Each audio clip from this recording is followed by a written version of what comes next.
What's up, guys? My name's TB, and today we are going to be talking about Sword Art Online Episode 10, Season 3, Taboo Index.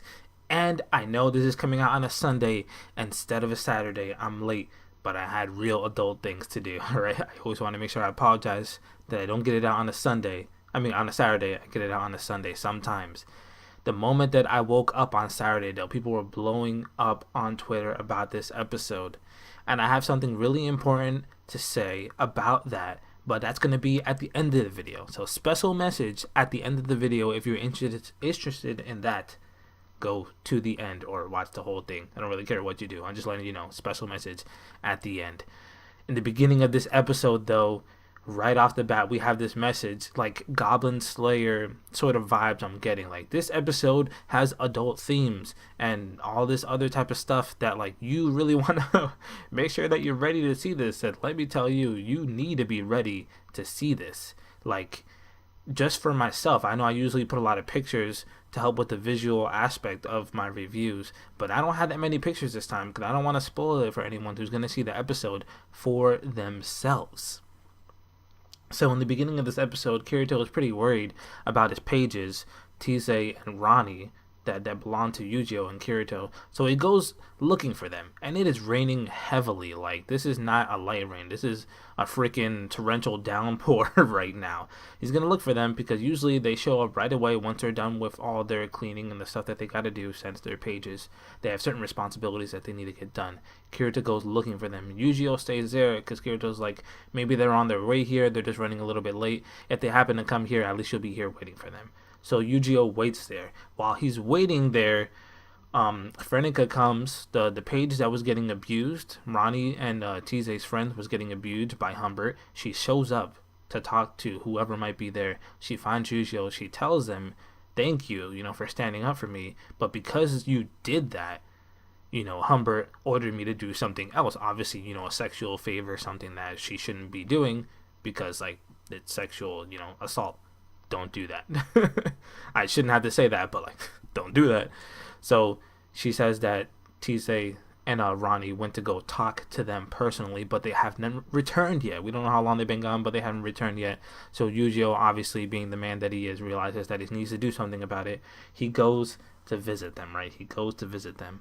When he goes to visit them, they act aloof, like they had no idea what he's talking about, and then they finally show him what they've been up to. They tied them up in their bedroom. Like, we're lucky, well, Kirito and Yu-Gi-Oh is lucky that they didn't do whatever they wanted to do before they showed up. Like, imagine they raped them or whatever before they showed up. Like, this is what we did it already, now you can't stop us. No, I guess they want to do it in front of his face, which is, it's a good thing. He kind of, like, they could take advantage of the fact that nothing has happened to them yet.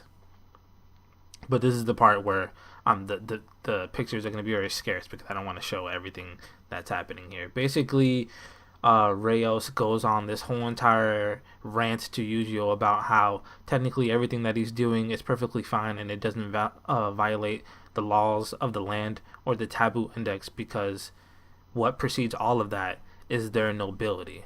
They're higher rank than them, so they can tell them what to do. He's like a third rank, a third class, and Tise is only like rank 6, I believe. So it doesn't matter what they do, no one can stop them because technically it's not against the law and it doesn't violate the taboo index. Obviously, this goes against everything that Kirito was talking about the episode before, and even Yu-Gi-Oh has some flashbacks to what Kirito said. There's things that aren't in the law, that aren't in the taboo index, but they're still wrong, and you should know that they're wrong because you're a human being.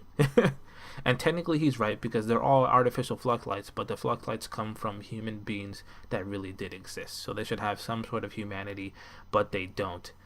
My dude, this was hard to watch. You just see them being sadistic, filled with like lust and pride, and it's just like I sort of kind of wish I did a live reaction to it, but like that's not my thing, so I don't do that. But it was really, really, really hard to watch.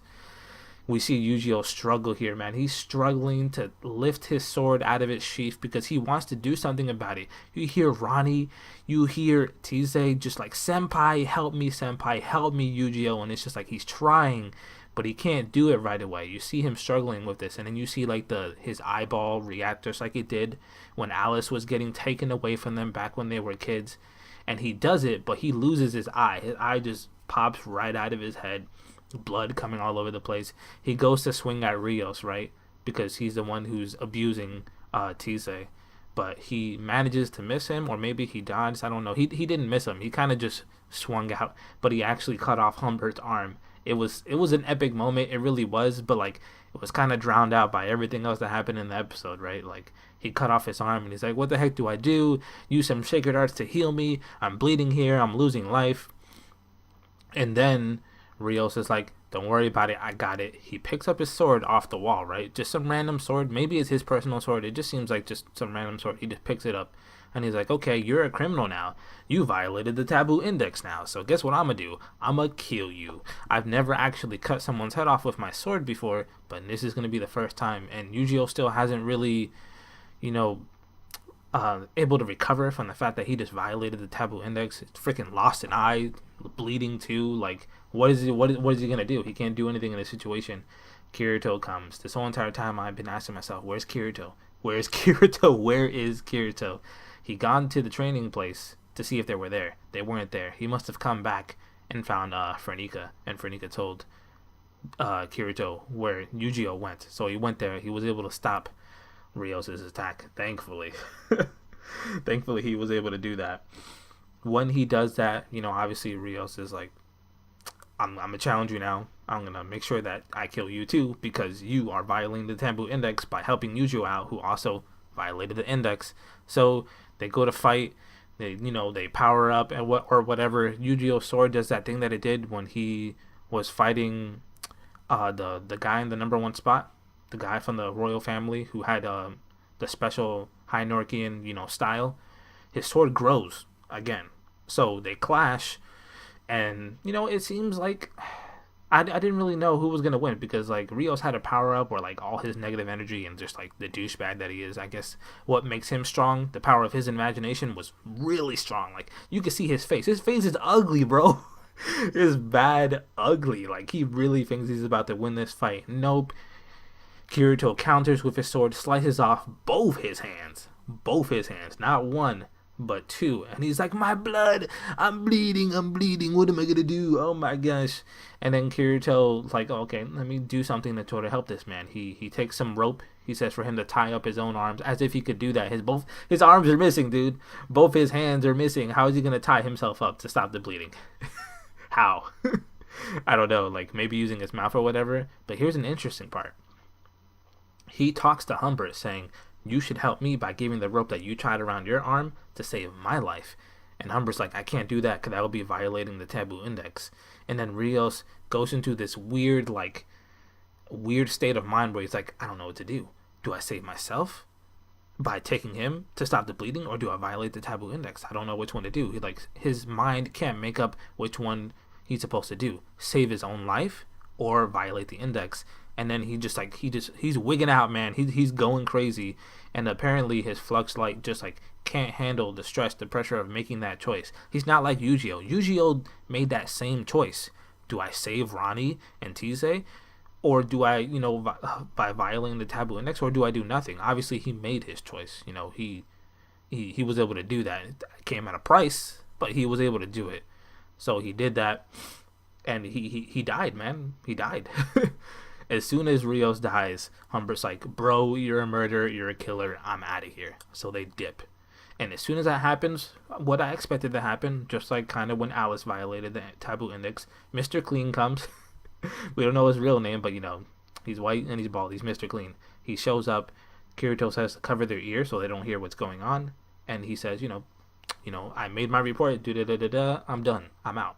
So they go to sleep. The next day, actually, something that I didn't expect to happen. I thought Yu-Gi-Oh would go a while without his eye. Someone comes. We've seen her before. She stopped the fight between Kirito and I believe it's been a minute. I forget his name. Volo, yeah, Volo. Kirito. She stopped the fight because remember they were about to hit each other. She came. She healed him. She put her hand on him. She restored his lost organ, and his eye is back already. Fixed. All good. It's all good now. And this is probably the biggest thing to happen a while in this show, even bigger than what just happened with the girls, because they were under sexual assault and some bad stuff was about to happen to them. Thankfully it wasn't that bad. The Axiom Knight from the Axiom Church that comes to take Kirito and Yujiro away is Alice. I didn't think that she would be the one from the previews and from the opening. We see that she eventually does become an Axiom Knight, right? A part of the Axiom Church. But I had no idea that they would send her to get them. You know what I mean? Her of all people. So she is alive. Obviously, they didn't get a chance to talk to her because that's right when the episode ends. But I have a feeling that the next episode they're going to try to talk to her and she will either not remember who they are, because remember, she was corrected by the Axiom Church. She wasn't just taken. And it seems like she's just there to do her duty, do her job. She didn't really recognize them right away, or she didn't let on. We're going to have to wait until next week. But it's very surprising that we see her so early on. 10 episodes in, we see her already. So obviously they at least think they reached part of their goal. They were there in the first place to find her, so they found her, or rather she found them. It was a good episode, man. It was crazy. I let me know what you guys think of this episode. If I did a good job in the review, let me know. Now, okay, this is the part of the episode where if that's all you wanted with my thoughts on the review and everything like that, then you got it. But here's something that I have to say, and I feel like it's very important for me to say. If you're new to SAO, and the only reason why you watched this episode was because everyone was talking about it, they were hyping it up, saying that this is one of the best episodes of the whole season so far, you should really watch the show, and you were doubtful about watching SAO, third season, first season, second season, doesn't matter what, and you started with this and you're going to keep going, cool. I applaud you. I commend you. Thank you for giving the show a shot. But if you are one of those people who said, I'm not going to watch SAO because it sucks. I'm not going to watch SAO because I don't like the characters. I don't like the story. I don't like the progression. I'm not going to remake a review on it. I'm not going to watch it. I'm not going to make any videos on it because it just sucks. And you are here now because of this episode and all the hype behind it. And now you want to make a live reaction. Now you want to make a review. Now you want to make a video or a story or a post about SAO now that it's gotten popular. It's gotten its 2 seconds of fame. You should be ashamed of yourself. You really should be. That's honestly how I feel. There's some people who always talk bad about this show, right? You can never please them. They don't like it. But then they'll be here for 1 or 2 episodes, and then they'll leave, and they'll talk bad about it again. And then they'll come back and say, oh my gosh, this episode was so great. Get out of here, man. Get out of here. Make up your mind. Do you like this show, or do you not like this show? I've been here from the beginning, like I said. It doesn't matter if there was a boring episode, an exciting episode, an episode like this. We might not get another episode like this in a long time. But I feel like, personally, if you hate this show so much and you're always saying negative things about it, but you're here now trying to get something from this show, trying to get views, get hype, whatever. To be honest with you, let's just put away sub count. Let's put away likes, dislikes, comments, stuff like that. I am a YouTuber who didn't have that many subs, right? Doesn't matter. I love the show. I've always loved the show. And I'm here to talk about the show. I'm passionate about it. So it bothers me when people come out of nowhere saying, this episode was great, this, and that. But, they're always talking crap about SAO. If you don't like the show, then just say you don't like it. Don't ride the hype train off one episode, alright? That's all I'm saying. I'm not going to name any names. You guys know who they are. People who really like this show, who go around, watching reviews and stuff like that, you know who they are. That's all I had to say. I feel like it had to be said. Let me know what you guys think about that. But also, again, let me know what you guys thought of this episode. Let me know what you guys thought of the review. And I will catch you next week. Peace. Doing the people. Oh! Somebody! Oh! He needs some milk.